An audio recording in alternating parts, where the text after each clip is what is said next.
Hello students, welcome to my YouTube channel Vrinda Utkarsh and easy way to English. आइए आज हम पढ़ते हैं 11th हॉर्नबिल बुक में चलने वाली एक पोएम जिसका टाइटल है the voice of the rain. इसके जो पोइट हैं वो हैं वॉल्ट विटमन। वॉल्ट विटमन एक अमेरिकन पोइट भी हैं, एसेइस्ट भी हैं और एक जर्नलिस्ट भी हैं। यहाँ जो उन्होंने ये पोएम लिखी है उसमें इन्होंने एक पोएटिक डिवाइस यूज किया है, पर्सोनिफिकेशन। पर्सोनिफिकेशन का मतलब यह है कि किसी नॉन लिविंग थिंग में एक ऐसी क्वालिटी को जोड़ देना जो किसी इंसान में होती है। क्वालिटी ह्यूमन की हो और वो किसी नॉन लिविंग थिंग के साथ हम जोड़ देते हैं। जैसे अ ट्री इज स्माइलिंग। एक ट्री तो स्माइल नहीं कर सकता, लेकिन उसके साथ इस तरह की एक क्वालिटी को जोड़ देना पर्सोनिफिकेशन कहलाता है। यहां पर जैसा कि टाइटल है इसमें आपको पता चलेगा the voice of the rain.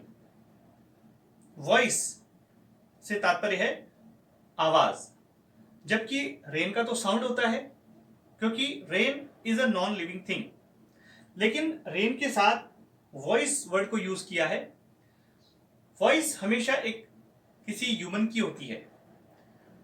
तो यहां पर आज हम जो पोएम पढ़ने वाले हैं उसमें कवि हमें ये बताएंगे कि किस तरह से उनकी बात, उनकी जो कन्वर्सेशन है वो एक रेन के साथ होती है और फिर जो रेन है उनको क्या रिप्लाई करती है। हालांकि ये एक इमेजिनेशन है, लेकिन बहुत ही ब्यूटीफुल तरीके से पोइट ने इसको एक्सप्लेन किया है। तो आइए चलते हैं और हम पढ़ते हैं इस पोएम को। पोइट सबसे पहले रेन से एक क्वेश्चन करते हैं। And who are thou said I to the soft falling shower. मैंने जो सॉफ्ट तरीके से गिर रही थी उस शावर को अर्थात उस रेन को मैंने पूछा, एंड हु आर दाउ, तुम कौन हो। Which strange to tell gave me an answer as here translated. और आश्चर्य की बात, a very strange to the point, वापस रेन की तरफ से रिप्लाई मिलता है जो यहां पर ट्रांसलेट किया जा रहा है। रेन वापस पोइट को क्या जवाब देती है, आइए देखते हैं। I am the poem of the earth said the voice of the rain. जो रेन है वो वापस रिप्लाई करती है, I am the poem of the earth, मैं इस धरती की कविता हूं, मैं धरती की एक पोएम हूं। और eternal I rise, impalpable out of the land and the bottomless sea। जैसा कि हमने छोटी कक्षाओं में पढ़ा भी है, हम प्रोसीजर जानते हैं कि रेन किस तरह से बनती है। यहां पर यही बताया गया है, eternal I rise, impalpable out of the land and the bottomless sea। bottomless sea से, bottomless से मतलब है कि जिसका बॉटम हम चेक नहीं कर सकते, अर्थात वेरी डीप, ऐसे समुद्र से मैं उड़ती हूं। जैसा कि हम पढ़ चुके हैं, जो रेन है वो बनती है कहां से, समुद्र से। और यहां पर एक वर्ड है इम्पेलेबल, अर्थात वो जिसे हम टच नहीं कर सकते हैं। समुद्र से उठने वाली जो रेन है वो एक तरह से एक भाप के रूप में आसमान में जाती है, ऊपर उड़ती है, और जो अनटचेबल होती है, जिसे हम टच नहीं कर सकते। इसलिए and afar to heaven, heaven से तात्पर्य है स्काई, आसमान की तरफ ऊपर उड़ जाती है। एंड वेंस वेगली फॉर्म, और वहां ऊपर जाकर के, वेगली फॉर्म से मतलब है वहां पर जिसे हम जिसका कोई शेप नहीं है, ऐसे ऐसे क्लाउड्स, हालांकि शेप है लेकिन कोई फिक्स शेप नहीं है, ऐसे क्लाउड्स में वो टर्न हो जाती है। और all together change and yet the same. यहां पर जो बॉटमलेस सी से उठने वाली एक रेन है वो ऊपर जाकर के बादलों के रूप में बदल जाती है। और and ready to come down to the earth, I descend to leave the droughts atomies dust layer of the globe.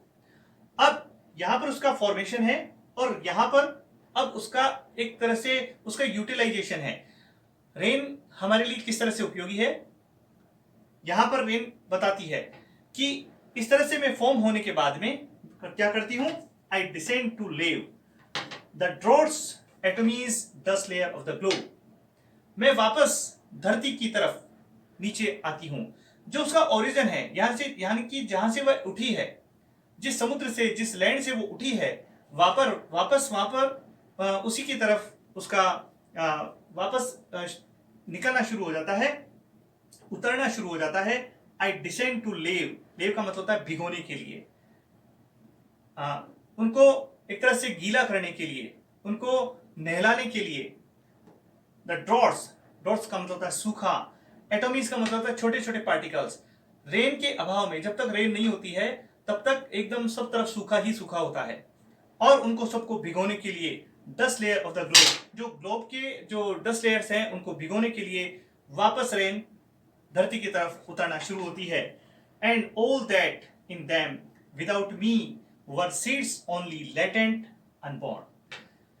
Rain हमें क्या बताती है, जब तक मैं धरती की तरफ वापस लौट करके नहीं आती हूं तब तक वो जो डस्ट लेयर्स हैं वो केवल सूखे रहेंगे, उनके अंदर जो बीज है वो केवल बीज ही रहेगा।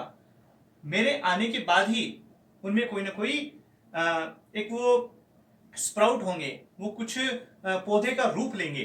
तो यहां क्या बताया गया है, देखिए ये इंपॉर्टेंस है रेन की।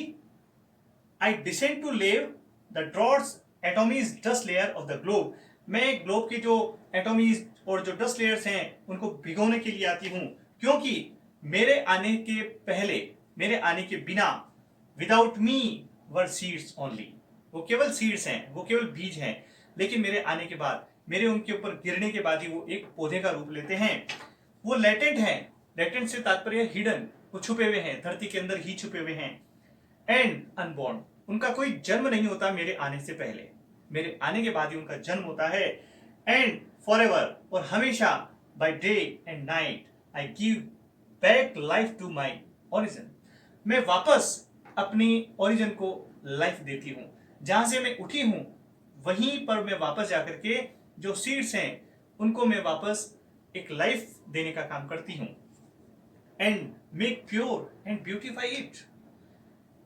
रेन ना केवल उन सीड्स को एक लाइफ देती है, बल्कि वो एक पूरे एटमॉस्फेयर को ब्यूटीफुल बना देती है। जैसा कि हम जानते हैं, रेन के आने के बाद में मौसम सुहावना हो जाता है, हमें अच्छा लगता है। मैं पूरी नेचर को ब्यूटीफाई कर देती हूँ, अर्थात मैं उसको सुंदर बना देती हूँ। यहाँ कवि ने एक रेन का पूरा प्रोसीजर हमें बताया है, और किस तरह से रेन हमारे लिए यूजफुल है उसको बताया है। यहाँ कवि वापस जो रेन है और रेन का प्रोसीजर है और रेन का जो यूटिलाइजेशन है उसको अपने पोएम से कंपेयर किया है, अपने रिटन वर्क से उन्होंने कंपेयर किया है। कवि क्या बोलते हैं, for song issuing from its birth place ऑफन फुलफिलमेंट वॉन्डरिंग रैग्ड और unreck'd duly with love returns.